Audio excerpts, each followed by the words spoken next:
الأنبياء والمرسلين فقد قال الله تبارك وتعالى في كلام المجيد والفرقان الحكيم أعوذ بالله من الشيطان الرجيم بسم الله الرحمن الرحيم وإنك لعلى خلق عظيم صدق الله هو مولانا العظيم وبلغنا رسوله النبي الكريم ونحن على ذلك لمن الشاهدين والشاكرين والحمد لله رب العالمين رب اشرح لي صدري ويسر لي أمري واحلل عقدة من لساني يفقهوا قولي رب زدني علما رب زدني علما رب زدني علما إن الله وملائكته يصلون على النبي يا أيها الذين آمنوا صلوا عليه وسلموا تسليما اللهم صل على محمد وعلى آل محمد كما صليت على إبراهيم وعلى آل إبراهيم إنك حميد مجيد اللهم بارك على محمد وعلى آل محمد كما باركت على إبراهيم وعلى آل إبراهيم إنك حميد مجيد۔ میرے محترم بزرگوں، عزیز نوجوان بھائیوں، ساتھیوں، حضور کی محبت کے اخلاق سے لبریز واقعات میں آپ کے سامنے پیش کر رہا ہوں۔ پچھلے جمعے زید بن حارثہ رضی اللہ تعالیٰ عنہ کے بارے میں گفتگو ہوئی تھی۔ ان کے بارے میں کچھ تفصیلات تو کبھی دوبارہ بتاؤں گا کہ زید ابن حارثہ چونکہ حضور نے منہ بولے بیٹے بنا لیے تھے، اور عرب کے اندر رواج یہ تھا کہ منہ بولے بیٹے کو حقیقی بیٹے جیسا ہی سمجھتے تھے ہر معاملے میں، لیکن اللہ نے منع فرما دیا کہ منہ بولا بیٹا جتنا مرضی آپ کو پیارا ہو، وہ حقیقی اور نسبی بیٹے جیسا نہیں ہوتا۔ یعنی مطلب منہ بولے بیٹے کو وراثت جاری نہیں ہوتی، خود دے دو جتنا دینا ہے۔ اسی طرح رشتے ناتے میں سگا بیٹا ہے تو وہ اپنی بیوی کو طلاق دے دے گا تو اس سے نکاح نہیں ہوگا بندے کا، لیکن اگر منہ بولا بیٹا ہے تو وہ اپنی بیوی کو طلاق دے دیتا ہے تو اس سے نکاح ہو جاتا ہے۔ حضرت زید رضی اللہ تعالیٰ عنہ کا یہ واقعہ ہے، اور بعد میں پھر وہ اللہ کے دین کی سربلندی کے لیے شہید ہو گئے۔ خیر، آج میں جو واقعہ سنانا چاہتا ہوں، حضور نبی کریم صلی اللہ علیہ وسلم اخلاق میں اس قدر نرم تھے، کشادگی رکھتے تھے کہ اپنے اور بیگانے سب جانتے تھے کہ یہاں سے ہمیں ٹھنڈی ہوائی ملنی ہے، یہاں سے ہمیں فائدہ ہی فائدہ ہونا ہے۔ ایک آدمی جو ابھی تک مسلمان نہیں ہوا، وہ حضور کو آ کے نا پینڈو ہاتھی بدو کہتا ساری دنیا کو آپ مال دیتے ہو، خود ہی کہتے ہو کہ مال میرا نہیں ہے، جب آپ کا نہیں تو مجھے بھی دو، میرے بھی 2 اونٹ ہیں، دونوں بھر کے دو مال۔ تمہارے کوئی معاذ اللہ بعض بات تمہیں آتا ہے کہ تمہارا کو مال اپنا ہے یا تمہارے باپ کا ہے، تمہیں بھی اللہ نہیں دیے، تم کہتے ہو دو پھر مجھے بھی۔ حضور اس کی بات سن کے نہ مسکرانے لگے، کہنے لگے ادھر آئے، قریب آیا نا وہ، کہنے لگے مال تو واقعی میرا نہیں، جو ہمارے پاس ہوتا ہے وہ اللہ کا ہے، لیکن یہ جو تو بدتمیزی سے بول رہا ہے اس کی سزا تو میں دے سکتا ہوں نا، یہ تو جو تیرا بولنے کا سٹائل ہے، یہ جو تیری بدتمیزی ہے، اس کی سزا تو دے سکتا ہوں نا، اس کا حق تو رکھتا ہوں۔ کہنے لگا مجھے پتہ ہے آپ بڑے نرم دل ہیں، آپ مجھے اس کی سزا نہیں دیں گے۔ حضور مسکرا دیے، اور دل میں سوچا ہوگا کہ اس پگلے کو یہ بھی پتہ ہے کہ میں نرم دل ہوں اور بدتمیزی بھی کر رہا ہے، لیکن حضور کی نرم دلی کا اندازہ لگا لیجئے کہ حضور نے پھر اس کو 1 اونٹ جو کا بھر کے دے دیا، 1 اونٹ کھجوروں کا بھر کے دے دیا۔ لیکن جب حضور نے فرما دیا نا اس کو اتنا مال دو، تو اب کہنے لگا اللہ کے نبی یہ تو میں دیکھ رہا تھا آپ کو کہ آپ کیا کرتے ہو میرے ساتھ، اب مجھے اپنا کلمہ پڑھائیے اور اپنا غلام بنا لیجیے۔ حضور کے ان اخلاق کی وجہ سے وہ کلمہ پڑھ کے ایمان لے آتا ہے۔ حضور نبی کریم صلی اللہ علیہ وسلم بڑے اخلاق والے تھے۔ ایک نوجوان تھا،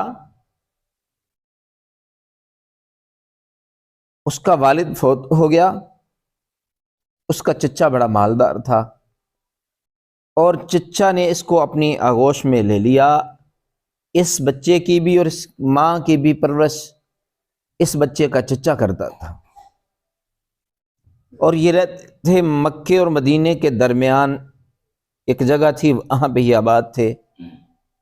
غالباً ان کے قبیلے کا نام شاید مزینہ تھا۔ بچپن سے چچا اس کو پال رہا تھا اور بڑے ناز نخرے سے پال رہا تھا۔ مالدار ہونے کی وجہ سے اس بچے کی ہر خواہش کو پورا کرنا اس کے چچا کی تمنا تھی۔ مہنگے کپڑے، خوشبوئیں، اچھی اچھی غذائیں، جو یہ چیز کہتا اس ماحول زمانے میں جو میسر تھی وہ لا کے دیتا، بلکہ اس کے کپڑے بعض اوقات دوسرے ملکوں سے منگواتا۔ اس کی بچپن بہت ناز نخرے سے یہ پلا تھا۔ اس کی عمر ہوگی تقریباً کوئی 15-16 سال، جس وقت مسلمانوں نے مکے سے مدینے کی طرف ہجرت کرنا شروع کی۔ مسلمان جب مکے سے مدینے کی طرف ہجرت کر کے آتے تو اکثر اوقات جہاں پر ان کا ڈیرا، گھر، قبیلہ آباد تھا وہاں پر مسلمان رکتے تھے، اس لیے کہ یہ لوگ بڑے سخی تھے، مہمان نواز تھے، اور یہاں پر پانی وافر مقدار میں ملتا تھا، اور مسافر بھی یہاں پہ رکتے ہوں گے، لیکن مسلمان خصوصاً ہجرت کے دوران مکے سے جب مدینے جاتے تو رستے میں یہاں پہ رکتے تھے، اور یہاں پر پانی بھی مل جاتا، کبھی کبھار لوگ یہ مہمان نوازی بھی کر دیتے۔ یہ جو لڑکا تھا نا، اس کا نام تھا عبد العزیٰ۔ یہ بھی مسلمانوں سے اس کی ملاقات شروع ہو گئی، مہاجرین سے۔ یہ پوچھتا کہ تم کیسے ہو، کیا صورتحال ہے، کیسے آئے، کہاں جا رہے، ایسے پوچھتے پوچھتے مسلمانوں نے اس کو بتانا شروع کر دی اور دعوت دینا شروع کر دی۔ پہلا قافلہ جس سے اس کا تعارف ہوا، ان مسلمانوں نے اس کو بتایا کہ مکے کے اندر اللہ کا رسول، اللہ کا نبی ہے، صفات حضور کی بیان کی، اور بتایا کہ لوگ اس طرح مخالفت کر رہے ہیں لیکن وہ اللہ کے سچے نبی ہیں، ہم اپنا جان، مال، سارا کچھ لٹا رہے ہیں لیکن اس کا ساتھ نہیں چھوڑ رہے، لوگ ہمیں تنگ کر رہے ہیں تو مکہ چھوڑ کے مدینے کی طرف جا رہے ہیں۔ اور اس نوجوان کو دعوت بھی دی، اور قرآن پاک جتنا کچھ یاد تھا کچھ اس کو یاد بھی کروا دیا۔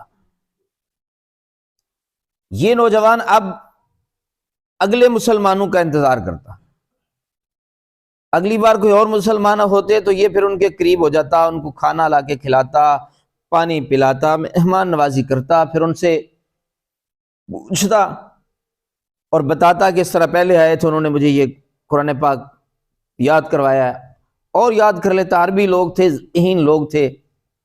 اس طرح اس نے قرآن پاک کا کافی سارا حصہ یاد کر لیا، اکیلے بیٹھتا اور تلاوت کرتا، کبھی کبھی گھر سے دور چلا جاتا۔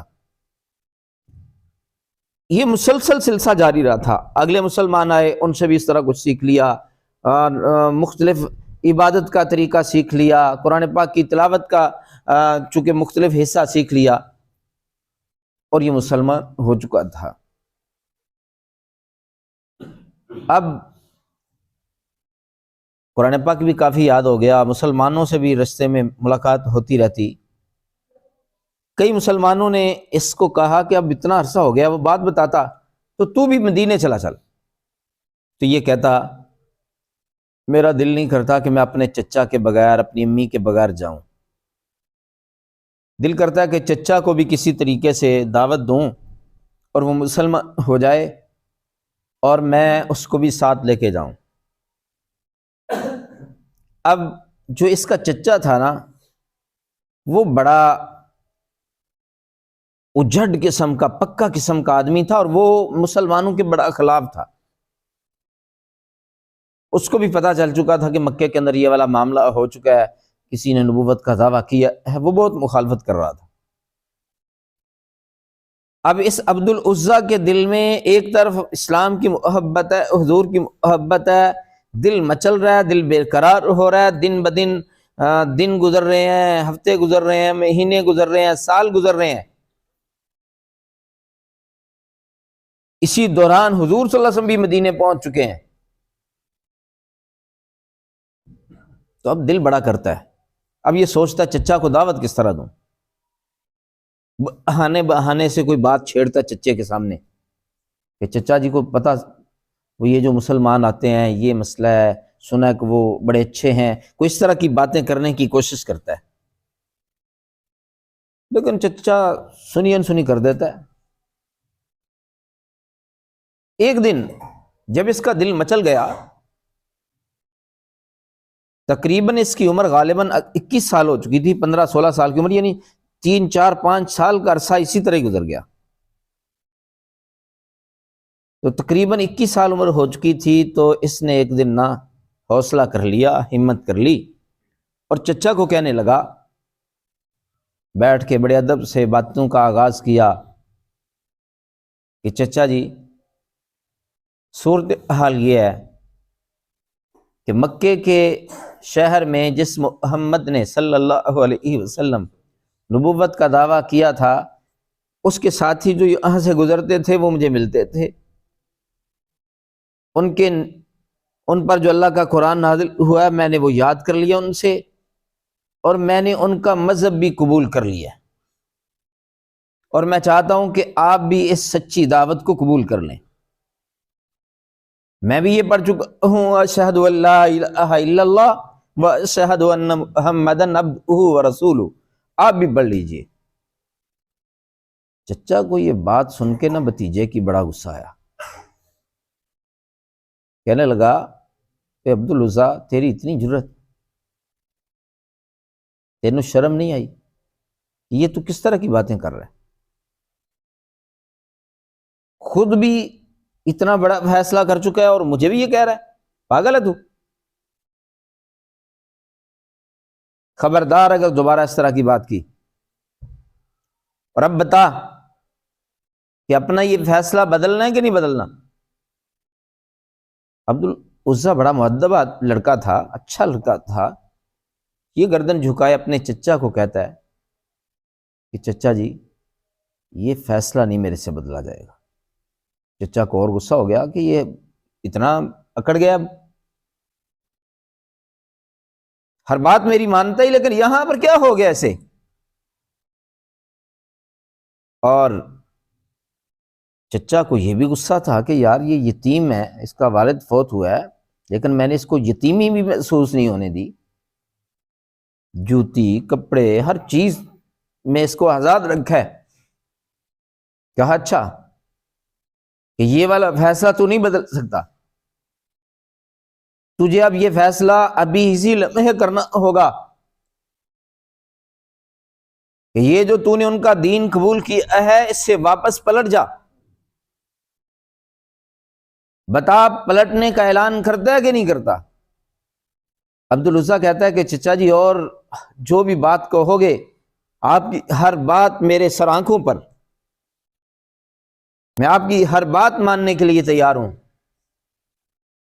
لیکن ابھی تک تو میں حضرت محمد صلی اللہ علیہ وسلم کو ملا بھی نہیں ہوں، اب تو میرا دل مچل رہا ہے، دل بے قرار ہو رہا ہے کہ میں ان سے ملاقات کروں، اور یہ جو قرآن میں پڑھتا ہوں اس نے تو میرے دل کو روشن کر دیا ہے، میرے اندر کی دنیا کو بدل دیا ہے، یوں لگتا ہے جیسے میرا کالا دل نور سے بھر چکا ہے۔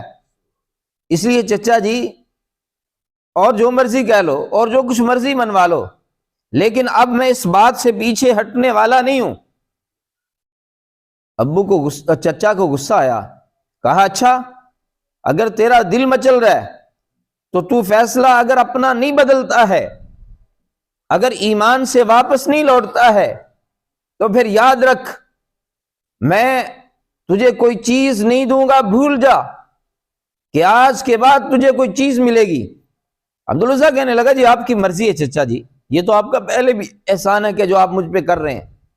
کہا یاد رکھنا میں یہ تیرے تن پہ پہنے ہوئے کپڑے جو یہ بھی میرے ہیں، یہ جوتا پہنا ہوا یہ بھی اتروا لوں گا۔ عبدالعزیٰ نے کہا چچا جی جیسے آپ کا حکم ہے۔ اتنے میں چچا نے پکڑ کے 2 4 5 تھپڑ مارنے شروع کیے، کپڑوں کو پکڑا پھاڑ کے ادھر پھینک دیا۔ عبدالعزیٰ ننگا ہو گیا۔ ایسے میں عبدالعزیٰ کی نظر پڑی تو وہاں پر ایک ٹاٹ سا پڑا ہوا تھا، اور اس کو پکڑ کے اپنی شرمگاہ والی جگہ سے اپنے آپ کو لپیٹا اور اٹھ کے چل دیا۔ عبدالعزیٰ اٹھ کے چلا تو اپنی امی کی طرف گیا، چچا کی غیر موجودگی میں امی سے کہا کہ یہ صورت حال ہے اور اب میں جا رہا ہوں، آپ میری کوئی مدد کر سکتی ہیں تو بتاؤ۔ امی کہنے لگی بیٹا تیرے چچا کی مخالفت میں تیری کوئی مدد نہیں کر سکتی میں۔ ہاں وہیں پر 2 ٹاٹ کے ذرا اس سے بہتر 2 ٹاٹ پڑے ہوئے تھے۔ ٹاٹ سمجھتے ہیں یہ اس نیچے بچھانے والی کوئی چیز ہوتی ہے، یہ آج کل کوئی توڑو کا کوئی چمڑے کا کوئی کسی چیز کے طرح نیچے بچھانے والی کوئی چیز، کپڑے ٹائپ۔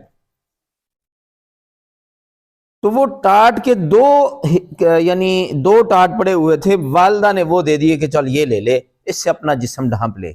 اس نے ایک نیچے والی جگہ کو ڈھانپ لیا اور دوسرا اپنے اوپر والی جگہ کو ڈھانپ لیا اور کہا اماں جی ٹھیک ہے پھر اللہ حافظ، میں اللہ کے نبی کے پاس جا رہا ہوں مدینے میں جہاں سارے لوگ جا رہے ہیں۔ اور یہ چل دیے، اور جب یہ مدینے پہنچے، مدینے مسجد نبوی کے اندر بے شمار لوگ ایسے تھے جو بیچارے جن کو گھروں والے نکال دیتے تھے، قبیلوں والے نکال دیتے تھے، وہ یہاں آ کے رہ رہے تھے مدینے کے مسجد نبوی کے کونے میں۔ اور ایک چبوترا تھا جس کا نام صفہ تھا، اور وہاں اس جگہ پہ رہنے والوں کو صحاب صفہ کہتے ہیں، غریب ترین لوگ جن بیچاروں کے پاس کوئی دنیا کی چیز نہیں تھی۔ دولتیں تو بڑی دور کی باتیں ہیں نا، جگیریں بڑی دور کی باتیں ہیں، جن کے پاس دنیا جہان کی کوئی چیز نہیں تھی۔ مدینے والے کبھی ان کو کوئی کپڑا دے دیتے، کوئی کھجوریں لا کے دیتا وہ کھا لیتے، کوئی کھانا لا کے دیتا وہ کھا لیتے۔ تو یہ 21 سال کا نوجوان عبدالعزیٰ بھی وہیں رات کو پہنچا، یہ بھی لیٹ گیا۔ صبح ہوئی، حضور صلی اللہ علیہ وسلم نے فجر کی نماز پڑھائی تو اپنے ساتھیوں صحابیوں میں نظر پڑی اس نوجوان پر کہ خوبصورت نوجوان ہے، اور کپڑے جو ٹاٹ کے 2 جو ہے حصوں کو، ایک نیچے باندھا ہوا ہے ایک اوپر اوڑا ہوا ہے، تو اس کو بلایا، کہا بھئی تم کیا نام ہے تمہارا؟ اس نے کہا کہ عبدالعزیٰ۔ اچھا کہاں سے آئے ہو؟ اس نے ساری کہانی سارا قصہ سنا دیا اپنا۔ حضور نے فرمایا پھر تیرا نام عبدالعزیٰ نہیں ہے، تیرا نام ہے عبداللہ۔ اور حضور پھر اس کو کہتے تھے پیار سے عبداللہ ذوالبجا دین یا ذوالبجا دین، یعنی 2 ٹاٹوں والا۔ عبداللہ تو نام رکھا نا، تو ذوالبجا دین کہتے کہ 2 ٹاٹ لیے ہوتے تھے اس نے، تو اس کی وجہ سے نام اس کا رکھ دیا۔ اب حضور صلی اللہ علیہ وسلم اس سے پتہ کتنا پیار کرتے تھے۔ حضور نے فرمایا عبداللہ تو میرے دروازے کے قریب بیٹھا کر، جیسے اپنا دربان بنا لیا۔ اور عبداللہ کو یعنی عبدالعزیٰ پہلا نام ہے، اب نام ہے عبداللہ۔ اس کو قرآن پاک کی تلاوت کا بڑا شوق تھا، اونچی اونچی آواز سے قرآن پاک پڑھتا اور کچھ زیادہ ہی جنون میں پڑھتا۔ 1-2 بار حضرت عمر نے کہا کہ اللہ کے نبی یہ کیوں ہر وقت اتنی اونچی قرآن پاک پڑھتا ہے؟ حضور نے فرمایا عمر اس کو نہ کچھ کہے، یہ میرے سے بڑا پیار کرتا ہے، اس کو میرے سے بڑی محبت ہے، اس کو کچھ نہیں کہنا تم نے، یہ جب چاہے، جہاں چاہے، جتنا چاہے اونچی آواز سے قرآن پاک اس کو پڑھنے دیا کرو۔ جنگ تبوک کے موقع پر جنگ کرنے کی نوبت تو نہیں آئی، جب جنگ تبوک کے لیے جانے لگے نا تو عبداللہ بھی کہنے لگے اللہ کے نبی میں بھی ساتھ جانا چاہتا ہوں۔ حضور نے فرمایا ٹھیک ہے۔ پھر کہنے لگے اللہ کے نبی ایک کام تو کیجئے۔ حضور نے فرمایا عبداللہ بتاؤ کیا کام کروں؟ اللہ کے نبی ذرا ہاتھ اٹھائیے، دعا کیجئے کہ ہم جہاں جا رہے ہیں نا آپ کے نام پر، آپ کے دین پر میں اپنی جان قربان کرنا چاہتا ہوں، اللہ مجھے شہادت دے دے۔ ہائے ہائے، ناز نخرے میں پلا ہوا نوجوان حضور کی محبت میں دین کے لیے کس طرح دن راتیں کاٹ رہا ہوگا، دل مچلتا ہوگا کہ اللہ تیرے رستے میں جان دوں اور جا کے جنت میں موجیں کروں۔ اب یہ کیا مزہ ہے زندگی کا۔ حضور نے ہاتھ اٹھائے اور کہا یا اللہ میرے عبداللہ کی نا جہاں ہم جا رہے ہیں دشمن کے ہاتھوں سے حفاظت فرما۔ عبداللہ کی آنکھوں میں نا موٹے موٹے آنسو اتر آئے۔ حضور نے جب دعا مانگ کے ہاتھ منہ پہ پھیرے تو عبداللہ کہنے لگے اللہ کے نبی یہ کیا دعا کی آپ نے؟ میں نے تو درخواست دی تھی کہ میں جنت میں جانا چاہتا ہوں، آپ کے نام پر، آپ کے دین پر جان نشاور کرنا چاہتا ہوں۔ حضور نے فرمایا عبداللہ میں نے تو یہ دعا کی ہے نا کہ دشمنوں سے اللہ تعالیٰ تیری حفاظت فرمائے۔ جب تو نے ارادہ کر لیا، اب جب تو نکل پڑے گا جس طرح بھی تجھے موت آئی تو سیدھا جنت میں جائے گا، تو سیدھا، اگر تجھے بخار کے ساتھ بھی موت آئی تو جنت میں جائے گا۔ جب وہاں تبوک کے مقام پہ جا کے پڑاؤ ڈالا نا، ہائے ہائے، عبداللہ کو بخار ہوا، طبیعت زیادہ خراب ہو گئی۔ اسی بخار سے حضرت عبداللہ کا انتقال ہو گیا۔ حضور صلی اللہ علیہ وسلم کو پتہ چلا تو حضور کی آنکھوں میں آنسو آ گئے۔ کہا یہ عبداللہ میرے سے بڑا پیار کرتا تھا، اور فوری طور پہ عمر فاروق رضی اللہ تعالیٰ عنہ کو بلایا،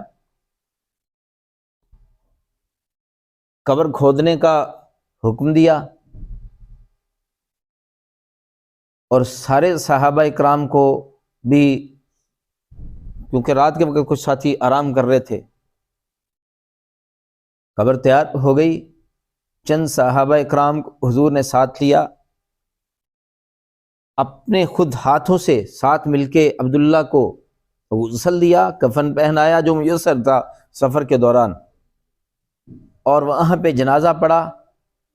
غالباً انس بن مالک رضی اللہ تعالیٰ عنہ فرماتے ہیں کہ میری آنکھ کھلی تو میں نے دیکھا کہ یہاں کچھ سامان پڑا ہوا ہے، وہ تھوڑی سی دور نا کچھ ہلکی سی روشنی کی مجھے نظر آ رہی ہے، تو میں اٹھا، تو کہتے ہیں جب میں وہاں پہ پہنچا نا، انس بن مالک کہتے ہیں، تو میں کیا دیکھتا ہوں کہ حضور آواز دے رہے تھے کہ میرے پیارے عبداللہ کو لاؤ مجھے پکڑاؤ، اور حضور کی آنکھوں میں آنسو تھے اور کہہ رہے تھے عبداللہ کو نرمی سے پکڑو، پیار سے پکڑو، آج میرے عبداللہ کا استقبال کے لیے حوریں آئی ہوں گی، اللہ نے فرشتے بھیجے ہوں گے۔ اور انس بن مالک کہتے ہیں کہ حضور کے ہاتھوں میں، حضور خود قبر میں اترے ہیں اور عبداللہ کو حضور کے ہاتھوں میں پکڑا رہے ہیں حضرت عمر اور دوسرے صحابی کہ اللہ کے نبی اس کو رکھو قبر میں۔ حضور نے اپنے ہاتھوں سے عبداللہ کو قبر میں رکھا، کپڑا ہٹایا اور عبداللہ کی طرف محبت سے دیکھا، چہرے پہ ہاتھ پھیرا، پیار کیا، آسمانوں کی طرف دیکھا، کہا عبداللہ، کہا اللہ گواہ رہنا، یہ میرا یار عبداللہ، میرے سے پیار کرنے والا عبداللہ تیرے پاس آیا ہے، اور میرے اللہ میں راضی ہوں اس سے، تو بھی راضی ہو جانا اور اسے بھی راضی کر دینا۔ انس بن مالک کہتے ہیں جب یہ میں نے منظر دیکھا نا، حضور کو اپنے ہاتھوں سے عبداللہ کو وہاں رکھتے دعا کرتے، تو میں دل میں سوچ رہا تھا، یا اللہ کاش اس نوجوان کی جگہ پہ میں انس بن مالک ہوتا اور آج یوں اللہ کے رسول اپنے ہاتھوں سے مجھے قبر میں اتار ہوتے۔ حضور کا یہ اخلاق، یہ وفائیں تھیں کہ غریب سے غریب تر بھی حضور سے پیار کرتا تھا، امیر سے امیر تر بھی حضور سے پیار کرتا تھا۔ اور حضور کے صحابہ نے کیسے سودے کیے اللہ کے دین کے لیے، اور حضور کے لیے سارا کچھ چھوڑ دیا، بڑی قربانی دی۔ حضور کے اخلاق کی باتیں چل رہی ہیں۔ زید بن ثانہ رضی اللہ تعالیٰ عنہ یہ یہودیوں کے عالم تھے، نام مشہور تھا۔ یہ خود اپنا واقعہ بیان کرتے ہیں، کہتے ہیں کہ میں اسی نظر سے حضور کی محفل مجلس میں آیا کرتا تھا کہ جانچوں، پرکھوں، دیکھوں، کیونکہ جو اپنی پرانی کتابیں میں پڑھتا تھا نا، ان میں جو نشانیاں تھیں نا اللہ کے رسول کی، وہ ساری سچی ثابت ہوتی تھیں۔ اور ایک دو بات کو میں اپنے آنکھوں سے دیکھنا چاہتا تھا، جانچنا چاہتا تھا، آزمانا چاہتا تھا۔ کہتے ہیں کہ ایک دن ایسے ہوا کہ میں بیٹھا ہوا ہوں حضور کی مجلس میں۔ یاد رکھو، حضور نبی کریم صلی اللہ علیہ وسلم کی مجلس میں لوگ دوسرے مذاہب والے آ جایا کرتے، ملتے تھے، بیٹھتے تھے، آپ ان سے کبھی قرض بھی لے لیا کرتے تھے، ان کے کام بھی آ جایا کرتے تھے۔ یہ آج کل جو صوفیوں نے، مولویوں نے کوئی بہت شدت پسندی کا ماحول بنایا ہوتا ہے نا، یہ والا ماحول اللہ کے نبی نے نہیں ہمیں بتایا۔ اللہ کے نبی انسانیت کے ساتھ محبت بتاتے ہیں، پیار سکھاتے ہیں۔ ہم تو دوسری انسانیت کیا، دوسرے مذاہب کیا، ہم تو آپس میں مسلمان لڑ کے مر رہے ہیں، فتوے لگا رہے ہیں، مرنے مارنے پہ تلے ہوئے ہیں۔ تبلیغی جماعت کو نہیں آنے دیتے مسجد میں دوسری مسجد والے، یار ایسی عجیب بات ہے۔ اللہ کے نبی نے تو، میں نے واقعہ سنایا تھا کہ وہ غیر مسلم جو مسجد میں آیا اور اس نے پیشاب کر دیا، اللہ کے نبی نے تو اس کو بھی کچھ نہیں کہا، نرمی سے پیش ہے۔ تو اب ہم بڑے تنگ دل ہیں۔ خیر، زید بن ثانہ کہتے ہیں کہ میری موجودگی میں نا کچھ گاؤں والے آئے اور آ کے کہنے لگے، اللہ کے نبی، ہمارے ہاں کچھ لوگوں نے ایمان قبول کر لیا ہے، آپ کا کلمہ پڑھا ہے، اور وہاں پہ قحط پڑ گیا، لوگوں کے پاس کھانے پینے کے لیے کچھ نہیں ہے، اور ایسا نہ ہو کہ لوگ یہ بدشگونی لیں کہ کلمہ پڑھا ہے، اس کی وجہ سے کوئی تنگی آ گئی ہے، تو آپ ہماری کوئی مدد کیجئے۔ اللہ کے نبی پریشان ہو گئے، اس لیے کہ جب آپ کے پاس ہوتا تھا تو آپ دینے کے دریا بہا دیتے تھے، بڑے سخی تھے، اور جب ہوتے ہی کچھ نہیں تھا تو پھر کیا کیا جائے۔ حضور صلی اللہ علیہ وسلم نے دائیں بائیں دیکھا، پاس کچھ نہیں ہے، سوچنے لگے کہ کہیں سے کوئی قرض مل جائے۔ تو زید بن ثانہ کہتے ہیں کہ میں خود ہی بول پڑا کہ میرے سے قرض کے طور پر جو جتنا کہتے ہیں نا آپ، کوئی کھجوریں، کچھ چیزیں کو کھانے کے لیے وہ لے لیں، اور مجھے میرے سے وعدہ کر دیں، واپس کر دینا۔ حضور نبی کریم صلی اللہ علیہ وسلم نے یہودی عالم زید بن ثانہ سے ادھار پہ غلہ لے کر ان حاجیوں کو دے دیا اور وہ چلے گئے۔ زید بن ثانہ کہتے ہیں میں یہ ساری سوچی سمجھی سازش کے تحت، پلان کے تحت یہ سارا معاملہ کر رہا تھا۔ جو میرے ساتھ حضور کا وعدہ ہوا، اس وعدے سے کچھ دن پہلے حضور نبی کریم صلی اللہ علیہ وسلم نے کسی اپنے ساتھی کا جنازہ پڑھایا۔ جنازہ پڑھانے کے بعد درخت کے سائے کے نیچے حضور کھڑے ہیں، ساتھی کھڑے ہیں، تو زید بن ثانہ کہتے ہیں کہ میں گیا وہاں پر، اور میں نے جا کے حضور سے بدتمیزی شروع کر دی، کیونکہ میری کتابوں میں لکھا ہوا تھا کہ جو آخری نبی ہوگا اس کی نشانیوں میں سے بڑی نشانی یہ ہوگی کہ وہ مشکلات پر، پریشانیوں پر صبر کرے گا اور صبر کا پہاڑ ہوگا، اور اس کی ایک نشانی یہ ہوگی کہ جس قدر اس کے ساتھ کوئی گھٹیا انداز اپنائے گا وہ اسی قدر اس کے سامنے تحمل کا مظاہرہ کرے گا۔ کہتے ہیں میں نے آتے ہی نہ موقع دیکھا نہ اہل دیکھا، جان بوجھ کے اور میں نے بولنا شروع کر دیا کہ محمد یہ کیا کام ہے آپ کا؟ آپ نے میرے سے قرض لیا تھا اور واپس ہی نہیں کیا۔ آپ کے خاندان میں لوگ لگتا ہے کرتے ہی ایسے ہیں۔ کہتے ہیں میں بولتا گیا، اور جب یہ میں بول رہا ہوں تو حضور سن رہے ہیں، صحابی بھی سن رہے ہیں۔ کہتے ہیں میں جب بولتا جا رہا تھا نا، کچھ زیادہ ہی بولتا جا رہا تھا، تو اتنے میں میری نظر پڑی حضرت عمر کی طرف، اور ان کی آنکھیں سرخ تھیں اور ان کا چہرہ سرخ ہو چکا تھا، اور وہ غصے سے جیسے شرابور ہو چکے ہوں، اور میرے بولتے ہی بولتے میری نظر بھی پڑی، اور اتنے میں عمر بول پڑے، اللہ کے نبی اجازت دو میں اس کی گردن تن سے جدا کر دوں۔ یہ خبیث ہوتا کون ہے بکواس کرنے کا، اس کی جرت کیسے ہے؟ اللہ کے نبی اشارہ کرو۔ حضور نے فرمایا عمر ٹھہر جا، رک جا، غصے میں نہیں آتے، اور عمر تیرا حق نہیں بنتا اس طرح کرنے کا، میں نے واقعی اس سے قرض لیا ہے، پھر حق بنتا ہے کہ آپ مجھے کہو کہ اللہ کے نبی آپ اس کا قرضہ لٹاؤ، اور آپ کا حق یہ بنتا ہے کہ اس کو کہو کہ یار تحمل کا مظاہرہ کرو، مہلت دو۔ تو حضور کہنے لگے زید یار قرض دینا آپ کا، دے دیتے ہیں، کوئی بات نہیں ہے۔ کہا عمر جاؤ فلاں جگہ پہ غلہ پڑا ہوا ہے اور اتنا اتنا اس کو لیا ہے، وہ دے دو۔ اور جب چل پڑے نا تو عمر کو آواز دی، عمر کے کان میں کہا کہ 20 سا یعنی 50 کلو، ایک پیمانہ ہے 2.5 کلو کا، 50 کلو کھجوریں اس کو زائد دے دینا۔ ہائے کیسے سخی، کیسے اخلاق کے مالک۔ اللہ عمر کہنے لگے یہ کس بات کے؟ کہا یہ جو تو نے اسے جھڑکا ہے نا، تو غصہ کیا اسے، یہ اچھی بات نہیں ہے، یہ اس کا بدلہ اس کو بتانا۔ حضرت عمر نے جا کے سارا غلہ جو طے تھا لیا تھا وہ بھی دے دیا، اور 50 کلو کھجوریں اور بھی دے دیں، 20 سا جو عربی کا پیمانہ ہے۔ تو اس نے پوچھا کہ عمر یہ کس بات کے؟ کہا کہ اللہ کے نبی نے کہا جڑا میں تینوں گھور کے ویکھ کے تے تینوں کہنا کہ یہ جرت کیویں ہے، میں دی گردن لا دیواں۔ حضور نے فرمایا اس کے بدلے میں یہ کھجوریں بھی دو اور اس سے معذرت بھی کرو۔ تو زید کہنے لگا کہ عمر تو جانتا ہے مجھے میں کون ہوں؟ عمر کہنے لگا میں نہیں جانتا۔ کہا تو زید بن ثانہ کو جانتا ہے جو یہودیوں کا بڑا عالم ہے، نام مشہور تھا اس کا؟ حضرت عمر کہنے لگے میں جانتا ہوں اسے، نام سنا ہوا ہے، شکل سے نہیں جانتا۔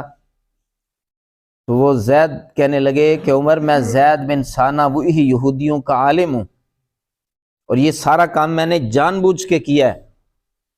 ابھی یہ غلہ یہ کھجوریں یہیں پہ رکھو اور چل، آج کے بعد جس طرح تو نبی کا غلام ہے میں بھی تیرے نبی کا غلام ہوں، میں بھی کلمہ پڑھتا ہوں۔ آئے اور حضور صلی اللہ علیہ وسلم کے پاس بیٹھ کے کلمہ پڑھ لیا، ہاتھوں پہ ہاتھ دے کے بیعت کر لی، اور ہمیشہ کے لیے حضور کے غلام بن گئے۔ حضور نبی کریم صلی اللہ علیہ وسلم دنیا میں اخلاق کا ایسا نمونہ پیش کر کے گئے ہیں کہ جس کی مثال دنیا میں کوئی نہیں ملتی، کہیں نہیں ملتی۔ اور حضور نبی کریم صلی اللہ علیہ وسلم ایسے اخلاق والے تھے، کبھی انتقام کا ذہن میں نہیں آیا۔ سراقہ بن مالک جب حضور ہجرت کر رہے تھے نا، تو یہ ابو جہل لوگوں نے دیکھا کہ نہیں پکڑے گئے، 100 اونٹوں کا اعلان کیا۔ کتنے اونٹوں کا؟ 100 اونٹوں کا اعلان کیا، جو پکڑ کے بتائے لائے 100 اونٹ دیں گے۔ 100 اونٹ اب تھوڑی رقم تو نہیں بنتی، آج کے دور میں بھی 100 اونٹ کچھ نہیں تو ایوریج کے حساب سے 8-10 کروڑ روپے کے بنیں گے، 7-8 کروڑ کے تو کہیں نہیں گئے۔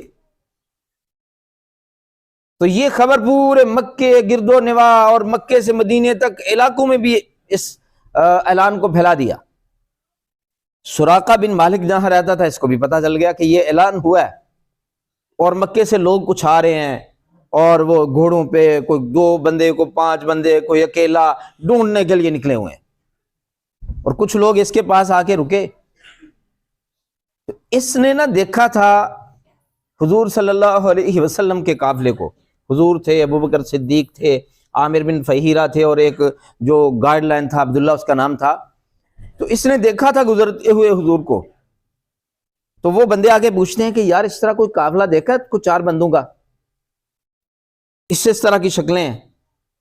عامر یہ سراقہ بن مالک کہتا ہے میں نے دیکھا تھا، میں نے جان بوجھ کے نا کہا کہ نہیں یہ جو رستہ ہے نا اس طرح سے تو جاتا تھا ہی کوئی نہیں. ان میں سے ایک بندہ کہنے بھی لگا کہ نہیں یار یہ والا رستہ چک، اور میں نے کہا یہ پاگلو ادھر سے کون آئے گا؟ میں نے جان بوجھ کے ان کو الٹ رستے بتا دیے کہ یا یہ والا رستہ چیک کرو یا وہ والا کرو یا وہ والا. جہاں حضور صلی اللہ علیہ وسلم کے قافلے کو دیکھا تھا اس سے میں نے ان کو گڈ مڈ کر دیا کہ ادھر نہ جائے، اور ان سے الگ ہوتے ہی اپنی بیوی کو کہا سمجھ گیا ہوں کہ یہ وہ 100 اونٹوں والا ہی معاملہ ہے جو اعلان ہوا. بلکہ انہوں نے بتا بھی دیا کہ یار اعلان ہوا اس طرح، اگر قافلے والوں کا پتہ چل گیا تو 100 اونٹوں کا معاملہ ہے. سراقہ نے فوری طور پہ سواری لی، تیز ترین اسلحے سے لیس ہوا اور اپنی بیوی کو بتایا میں جا رہا ہوں مہم پر. کالا اس کا رنگ تھا، اونچا قد تھا، موٹا تھا. یہ سراقہ بن مالک کا جسم عام انسانوں کی نسبت قد بھی بڑا، جسم بھی موٹا اور کالا رنگ، اور بہت دلیر پورا جوان تھا. گھوڑا دوڑا دیا. حضرت ابوبکر صدیق رضی اللہ تعالیٰ عنہ کی نظر پڑی، وہ کوئی سوار دوڑتا ہوا آ رہا ہے اور اس کا آنا اچھا نہیں لگ رہا، اس کا جس طرح آ رہا ہے وہ، اور بار بار ابوبکر پیچھے ویسے ہی دیکھ رہے تھے. اور جب نظر پڑی تو پریشان ہوئے، حضور کی نظر پڑی ابوبکر پہ. کہا ابوبکر کیا بات ہے؟ کہا اللہ کے نبی وہ کوئی سوار آ رہا ہے، ہمارے پیچھا کر رہا ہے کوئی. حضور نے فرمایا پڑھو ربی ادخلنی مدخل صدق واخرجنی مخرج صدق واجعل لی من لدنک سلطانا نصیرا. یہ پڑھتے جاؤ، کچھ نہیں ہوگا، اللہ تعالیٰ ہماری مدد کرے گا. اسی طرح دوڑاتے دوڑاتے قریب آیا. چونکہ یہ واقعہ میرا سارا بتانا مقصد نہیں ہے. گھوڑے کے اگلے پاؤں زمین میں دنس کے جب قریب پہنچا، یہ سراقہ دل ہی دل میں سوچتا ہے کہ لگتا ہے کہ یہ اچھا نہیں ہے میرا ان کے پیچھے آنا. بعض روایتوں میں کہ حضور کی منت کرتا ہے، دعا کرواتا ہے اور پاؤں نکلتے ہیں. بعض یہ ہے کہ خود ہی نیت بدلتا ہے اور پاؤں نکل جاتے ہیں. اسی موقع پر یہ سے پہلے اس نے فال نکالی ہوئی تھی. فال میں یہ آیا تھا کہ یہ پیچھا کرنا تیرے فائدے میں نہیں ہے. لیکن انسان لالچی ہوتا ہے، انسان لالچی ہوتا ہے. یہ جڑے ساڈے کولوں پوچھدے نے نا کہ مولویاں کو مشورہ بھی لیندے نے استخارے دے کدے تے جی بچی دا رشتہ کر لیے کہ نہ کر لیے، یا بچے دا کریے کہ نہ کریے. جہاں پہ لالچ ہوتا ہے نا یہ استخارے وغیرہ ویسے ہی کرواتے ہوتے ہیں.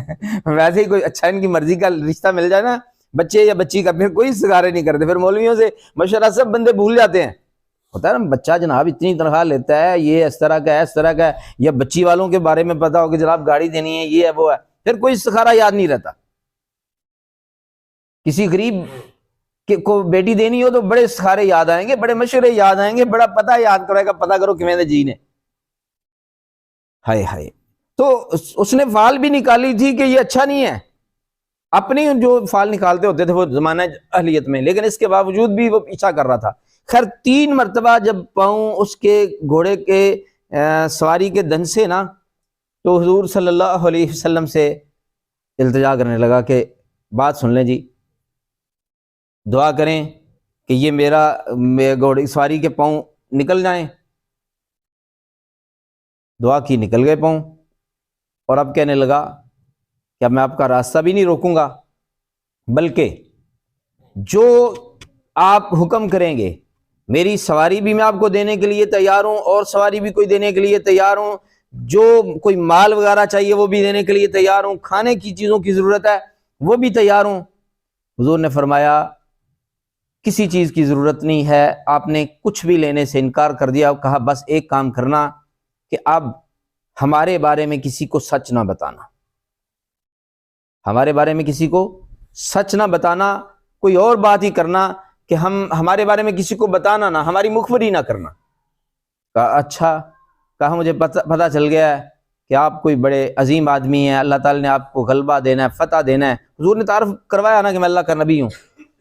تو پھر اس طرح کرو کہ مجھے امان لکھ کے دے دو. کوئی وقت آئے نا کبھی تو مجھے امان دے دو، کاغذ پہ لکھ کے دے دو کہ سراقہ بن مالک کو امان ہے. حضور نے عامر بن فہیرہ کو کہا لکھ کے نا اس کو دے دو. کاغذ پہ انہوں نے لکھ کے دے دیا کہ اللہ کے رسول کی طرف سے آپ کو امان ہے.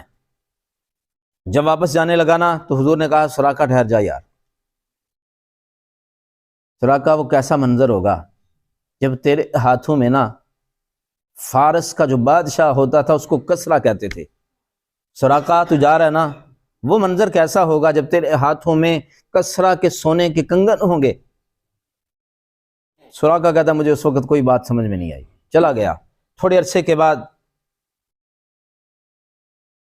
جب مکہ فتح ہو چکا تھا، حضور جنگ حنین کے لیے نکلے ہوئے تھے، تو وہیں ایک جگہ پہ حضور نے پڑاؤ ڈالا ہوا تھا، تو سراقہ کو پتہ چلا، تو اب یہ سواری پہ سوار ہو کے دوڑاتا ہوا جب وہاں گیا تو رستے میں صحابہ کرام جو دربان تھے، یعنی جو حفاظت کے لیے مامور تھے، صحابہ کرام ڈیوٹی پہ، انہوں نے روکنا چاہا، تو اس نے کہا جی میرے پاس یہ کاغذ گانا شروع کر، یہ میرے پاس لکھا ہوا حضور کا امان کا پروانہ ہے، یہ الجھ رہے ہیں۔ اتنے میں حضور کی نظر پڑ گئی، حضور نے فرمایا ایسے آنے دو، آنے دو آنے دو۔ یہ اتنا بڑا لمبو پکا رنگ اس کا، اور جناب پورا پہلوان۔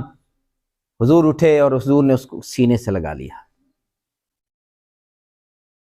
خیر یہ واقعہ حضور نے اس کے ساتھ پھر بڑے اخلاق سے پیش آئے، یہ نہیں بھول گئے کہ بھئی بات گئی رات گئی تو بات گئی۔ حضور صلی اللہ علیہ وسلم نے اس کو کلمہ پڑھایا، اس کو سینے سے لگایا، بڑا اچھا وقت گزرا۔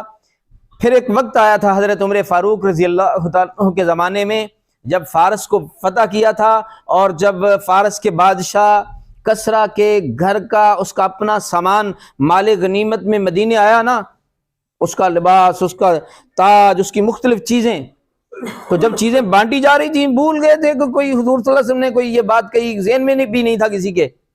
تو وہ جو کنگن تھے نا، کسرا تھا جو فارس کا بادشاہ، وہ بھی کوئی بڑا آدمی تھا۔ اب اس کے جو کنگن ہے نا، وہ دیکھ رہے ہیں اتنے بڑے کنگن پہنانے کے لیے اتنا بڑا آدمی کہاں سے لائیں، فلاں فلاں فلاں فلاں، بات کرتے کرتے کہا کہ یہ تو کنگن آئیں گے سراقہ بن مالک کو، حالانکہ وہ بوڑھے ہو چکے تھے۔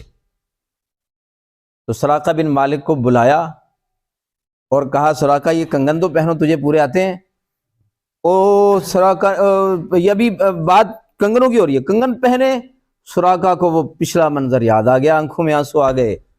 کہا دیکھو، ساتھیوں کو واقعہ سنایا کہ اللہ کے نبی نے دیکھو یہ کیسے سچ کر دکھایا ہے کہ حضور نے مجھے ہجرت کے موقع پہ رستے میں یہ بتایا تھا کہ سراقہ وہ منظر کیسا ہوگا جب تیرے ہاتھوں میں کسرا کے کنگن ہوں گے۔ تو آج وہ کنگن پہننا، سونا پہننا جائز نہیں ہے، لیکن یہ تو وقتی طور پہ چونکہ کسی کے حصے میں آنا ہی تھا نا، تو حضرت عمر رضی اللہ تعالیٰ عنہ نے وہ کنگن اور کچھ اور سامان کسرا کا سراقہ بن مالک کو دیا۔